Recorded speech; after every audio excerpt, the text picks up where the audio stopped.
Okay, welcome back. So, just doing some odds and ends on some of the trucks. I drove the 66 250 down. So, let me give you an update on my steering.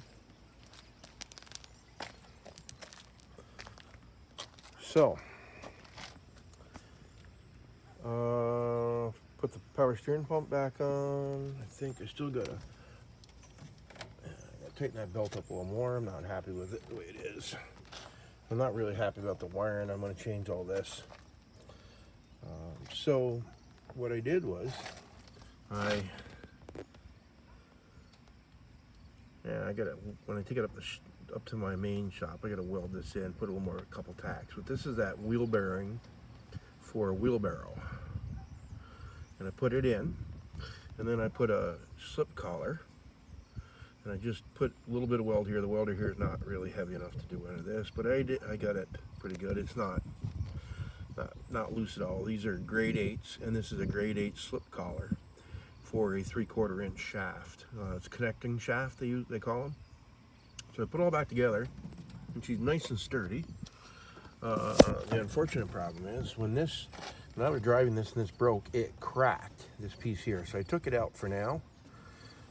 It was snapped all the way back to here, and I just cut it off. I may round this a little bit here and bring this to here and come back up here when I go to the other shop, and I can use a sanding disc to do it, because no matter what goes in there's going to be a universal joint there, and yeah, it's just unfortunately the way it is. Nothing I can do about it. When you're driving it and it breaks and you turn and the rag joint broke on it, and allowed that steering knuckle to come over, and this nut right here came around and snapped it, unfortunately. So that's where I am with that, but the steering is nice and pretty centered.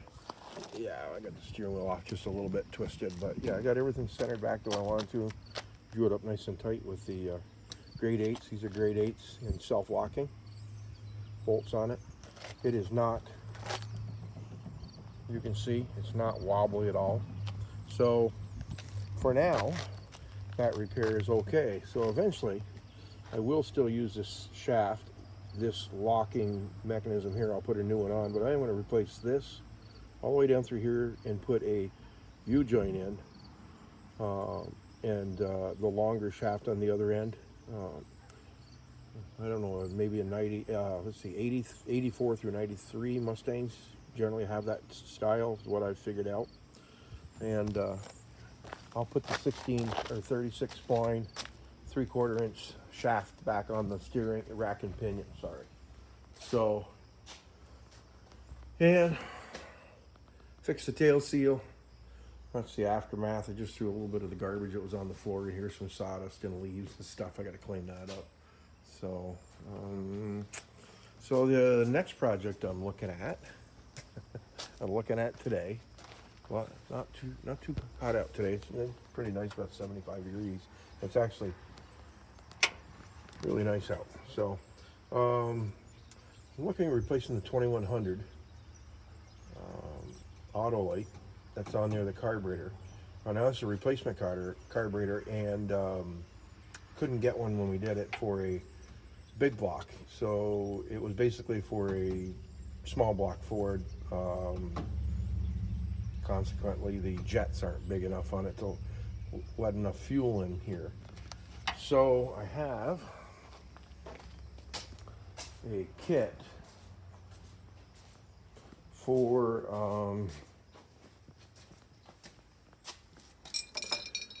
a 2-barrel.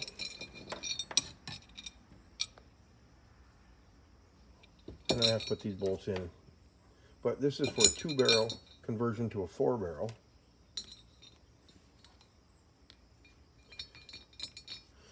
And I happen to have a Edelbrock 600 that I bought, and no, sorry, that is a 500, and it was what was it on?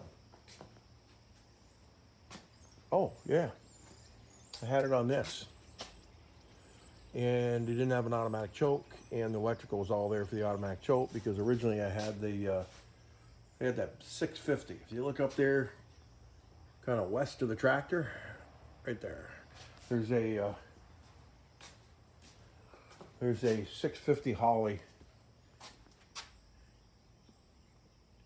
right there, and that was in that car, but it hadn't been run a long time, and it's dried out. It would need a kit in it, and so I had that 500 CFM Edelbrock, and I put it on there, but there was an electric choke, and I kind of want an electric choke on that car.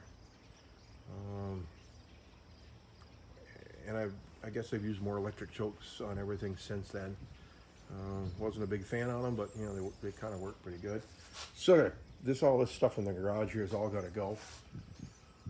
I just received my windows. You can see at the top of my house.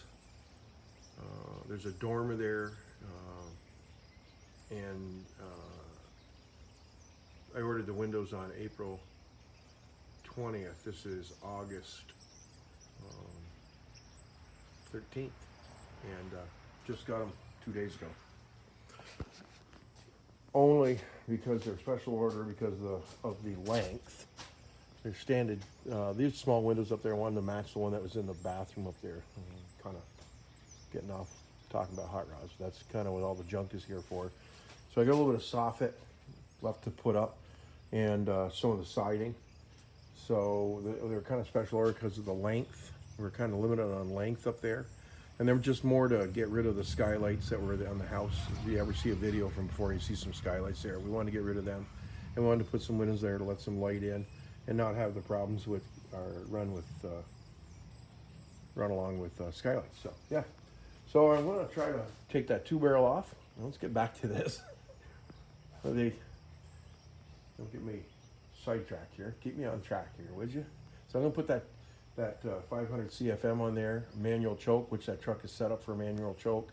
I'm going to put that on there, and if that goes good and it runs and makes a difference on how it handles the fuel, I'll probably order a intake to put a intake on that, and I already got the ready to run distributor in it, that kind of stuff. So I'd probably do that in the spring. Pretty quick, I got to turn my attention to snowplow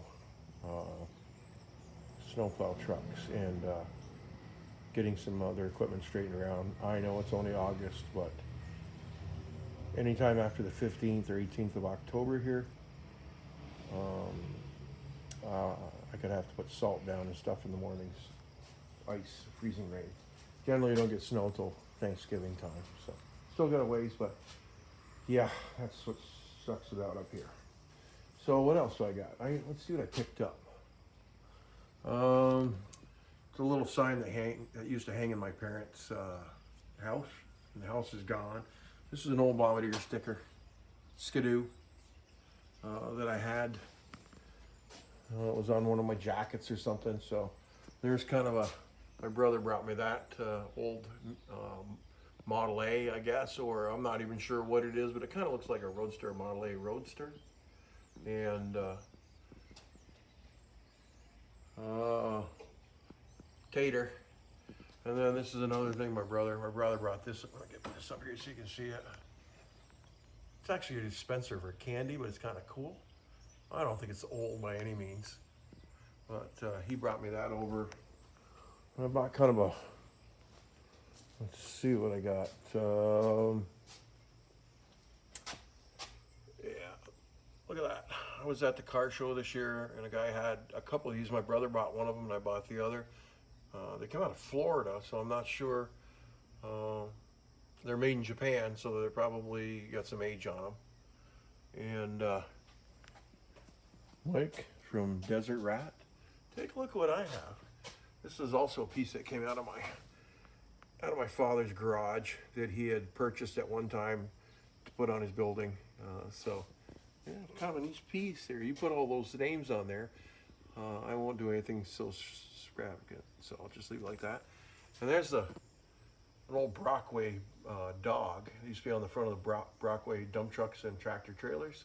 And I bought that thinking I might want to put that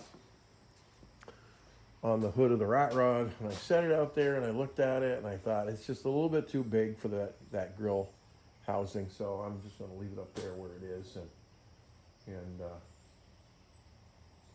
just leave it there. So hey, here we are at 10 minutes, man, and time flies. I don't like a video this long. Nobody watches them. They'll never get this part of it anyway. So next video will be on this. I'll get going on this one and just put that together and see how it works. All right. Thanks for subscribing. Thanks for all the great comments. Thanks to the new subscribers. Hit that like button. I'd like to. I'm kind of been hanging around that 400 and some subscribers for quite a while. And so if you do like my videos, and just hit subscribe, then you can see them. Everything from snow plowing to hot rods and building stuff, and I'm working on the old F-250 a little bit. Done quite a bit of work this summer to it. It's a good driver. Want to see more of it? Let's get some subscriptions going. Thanks much.